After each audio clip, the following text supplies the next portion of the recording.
Okay, quick little demo here, we'll fire it up. So the pressure is off the pump. You will not get this thing started if that thing is under load.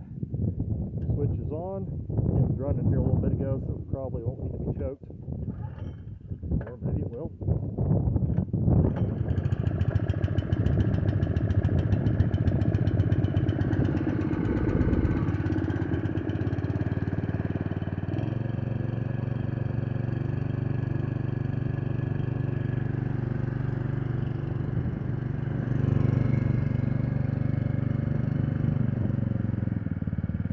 Motor kind of low for right now. So right now we are drawing off the back suction. The cap is on. We are not drafting. This valve is open, so it is actively drawing water through there, through the Y strainer, up through here in the pump. We're not loaded up, so it is dumping it all down through the bypass hose. The bypass hose here is the valve on the tank here is oriented to put it into the tank. If I switch this valve here, it will kick it out the garden hose coupler. Okay, simple enough. All right, let's go ahead and throttle it up, and you won't be able to hear me, but I'm going to throttle it up, and then we'll load the pump up, spray just a little bit of water, and then reverse this whole operation to shut it off.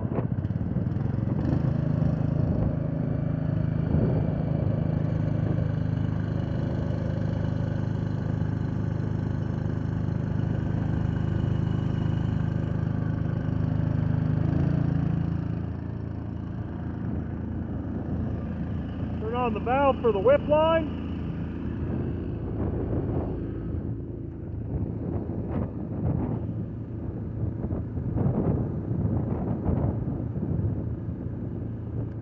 The guns are adjustable, so you can make it fan.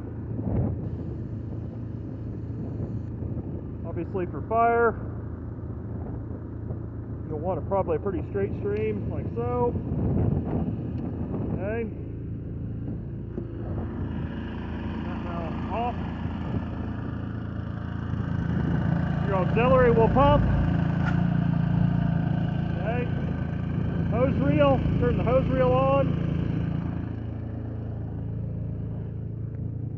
Same operation with the gun here. Probably spraying about 40 feet there. Turn the hose reel off. Go back through and let the pressure off these. Okay.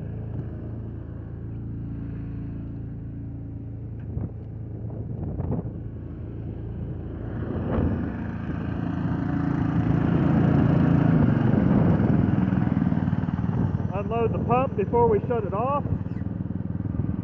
Oh, actually, let's demonstrate the flow through the garden hose tank fill here.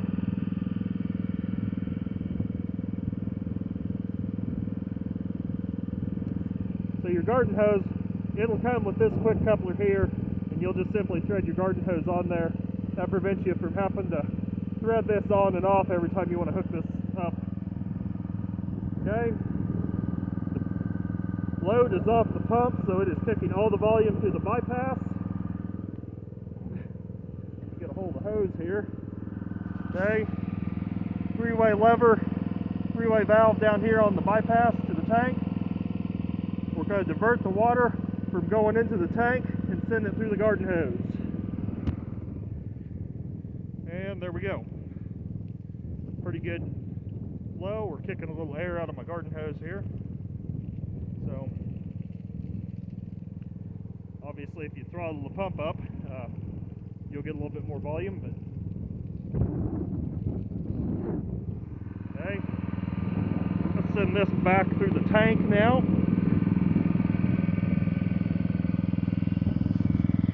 And then we can shut it down. I like to have the load off the pump before I shut it off. Just prevents stuff from back kicking. And there you are. Now, I will winterize this before I send it out. To do that, you utilize draft here. If I can get it off there, there we go. If you get you a hose that you can just stuff up into this, or you can rig yourself up and get a cam coupler fit on there. About 2 feet of hose to where you can set your bottle of windshield washer fluid or RV antifreeze or whatever it is you're using down here. Stick your hose down in there. Set off the back draw just like you're going to draft, because that's what we're going to do. Turn this valve off to force it through the draft, and then get your pump fired up. And then before it kicks through, I like, RV antifreeze is pink, windshield washer fluid is blue.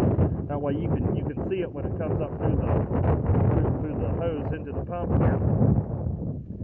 And then to keep it from just dumping all the stuff right through, we can get it through the pump easy enough, because if it's sucking, it's going to get in the pump. But we don't want all that stuff just to end up back in the tank. And so to prevent that from happening, you want to pretty promptly kick this down to put pressure on the pump, and then open up both your hose reel line and your whip line, and just leave them run until you get either your pink or blue fluid coming out both guns. And then you'll know that we've got winterizing fluid all the way through the pump, all the way through the hoses. And then you want to open this up and let just a little bit of it run through here. That way this hose down here in this low spot will be winterized as well. And once you've got all that done, I found that it takes about a whole jug of either, the standard jug of RV antifreeze or windshield washer fluid. It takes about the whole jug to winterize this. There's a lot of hose, holds a lot of volume. So we got it all through the pump. We're good there. I like to go ahead and run the pump just a little bit. Because it's a positive displacement pump, it will pump air too. So you can literally just pump the pump dry, get all the fluid evacuate out of it using the pump to do that. And then once that's done, I'll shut everything down, and then you can turn this off. If you don't want all that fluid just sitting in the hose and in the guns and everything, you can stick your rubber tip off of a blowgun on your air compressor hose up here, and then open that valve, and then one by one open your whip line valve and purge all the air or all the fluid out of there. And you can do the same with the hose reel and purge all the air out of there, and then you're pretty well set. One last thing you probably will want to do is not leave the cup on the Y strainer to let it sit for the winter, because it's gonna sit fluid down the bottom. And then of course be sure your tank's all drained out. I probably would leave that cap off that drain hose for the winter, because obviously that's low point. So if there's any fluid left in there, it can sit in that cap, and if it freezes, it'll expand and break it. Okay, so pretty simplistic there. Last but not least, setting it in the vehicle. So the oval sticker is the back of the tank, side, and then the cargo compartment, the lid and everything is at the front of the tank. So this is the front face of the tank up here. Alright, you can either drill through this flange in the bottom, like a 3/8, use a 3/8 bolt. You can bolt it into your rig. Use 4 of them with good sized washers up here. Drill through the bed. You can do the same thing here. Just be sure to stay off of this weld. If you don't want to bolt it in, that's fine. It is equipped to be strapped in. What you want to do is run your strap right through here, right along this weld, right around here, and then down. If your hooks are out there far enough, you can just go straight down. If they're not, if they're too close here, you'll want to crisscross your straps on the side. You can do the same thing over here. Run it right inside the top edge here. There is a triangular hole here and another triangular hole there that is big enough to get kind of your standard ratchet strap size hook, like so, through there. And then do the same thing over here on the passenger side of the unit. Past that, that's about all there is to it. all the maintenance and everything for the engine and the gearbox and the pump is in the book. The little pamphlet for the hose reel is in the book. Oh, the extra tips for the gun is in the bag as well. This is the largest bore that you can get for this gun. Works very well for fire. Probably is a little much for chemical. The other tips that I'll send with it are going to be what you want to use if you're going to use it for spot spraying. It does have a sight gauge on there. Over time, those will be prone to getting a little cloudy and pale. You let it sit out in the sun, it'll probably get algae in it.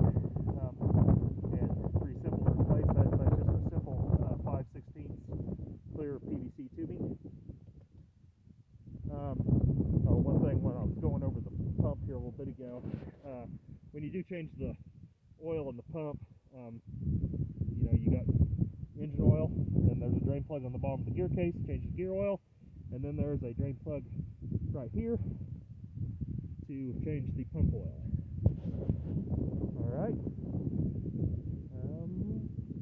That's about it. When it does ship, because of shipping and jarring around, this fill and dipstick for the gear case here is vented. This thing gets tilted over, it will leak gear oil out, so this will be in a little baggie, and there will be a shipping plug in there. You must remove that red shipping plug and put the dipstick in here before operation. And that is about it. Thank you.